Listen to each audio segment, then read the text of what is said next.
चलो बेटा मैं जा रहा हूँ। ठीक है पापा, शाम को जल्दी आ जाना। हाँ बेटा।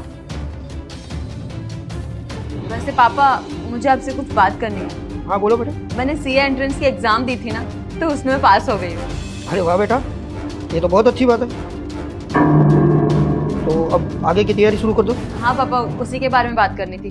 वो आगे की पढ़ाई के लिए मुझे बुक्स खरीदने हैं और दुकान यहाँ से बहुत दूर है, तो आप मेरे साथ चलोगे? तो बेटा मुझे बहुत काम है, मैं तो नहीं आ सकता, लेकिन एक काम करो, तुम अपने नौकर को एक साथ में लेके चलो। पापा मैं आपसे यहाँ कुछ बात कर रही हूँ और आपका ध्यान सिर्फ फोन में है।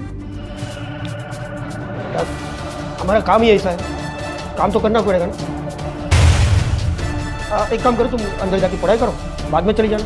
ठीक है, अगर आप साथ नहीं चल सकते तो कोई बात नहीं, मुझे पैसे दे दीजिए, मैं चली जाऊँगी। हाँ ठीक है, अभी देता हूँ।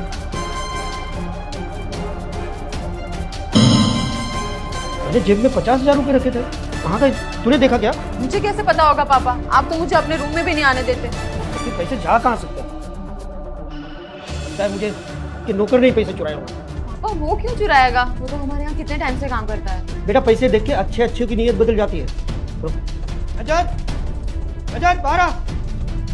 हाँ साहब, बुलाया आपने? मेरे जेब में 50,000 रुपये थे, तूने देखे क्या? नहीं नहीं साहब, हम पैसे क्यों चुराएंगे? हमें तो पता भी नहीं आप पैसे कहाँ रखे हैं। कौन से पैसे की बात कर रहे हैं?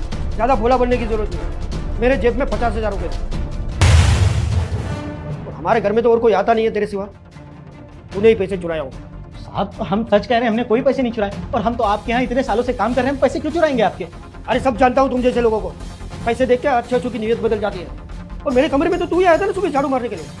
देख सच सच बोल दे, वरना पुलिस स्टेशन जाके डंडे पड़ेंगे। साहब हम हाथ जोड़ के कह रहे हैं, हम सच कह रहे हैं, अम्मा कसम हम। रुको दोस्तों, तभी आगे जो हुआ देखने से पहले अल्लाह पाक का नाम लेके वीडियो को लाइक और चैनल को सब्सक्राइब करके हिंदू भाई लाल दिल कमेंट करो, मुस्लिम भाई हरा दिल कमेंट करो। आज देखता हूं कौन जीतता है। पैसे मैंने चुराए हैं। क्या? तूने पैसे चुराए? लेकिन तुझे पैसों की जरूरत क्यों पड़ी? पापा आपके पास तो मेरे लिए टाइम ही नहीं है, जब देखो तब आप काम में बिजी रहते हो। मम्मी के जाने के बाद आपने एक बार भी सोचा है कि मैं घर में अकेले कैसे रहती हूँ, क्या करती हूँ? आपको तो ये तक नहीं पता है कि मैं क्या पढ़ती हूँ, कहाँ जाती हूँ। बेटा ऐसी कोई बात थी तो मुझसे कह सकती थी ना। मैंने कितनी बार आपको बताने की कोशिश की है पापा, अभी मैंने आपको एग्जाम की खबर बताई तो आप खुशी नहीं हुए। आपका ध्यान सिर्फ फोन में था, इसलिए मैंने ये सब पैसे चुराने का नाटक किया ताकि आपका ध्यान थोड़ा मुझ पे जाए। मुझे माफ कर देना बेटा, मैं तो काम में इतना बिजी हो गया था कि मैं भूल गया था कि मेरी भी एक बेटी है जिसको मेरी जरूरत है।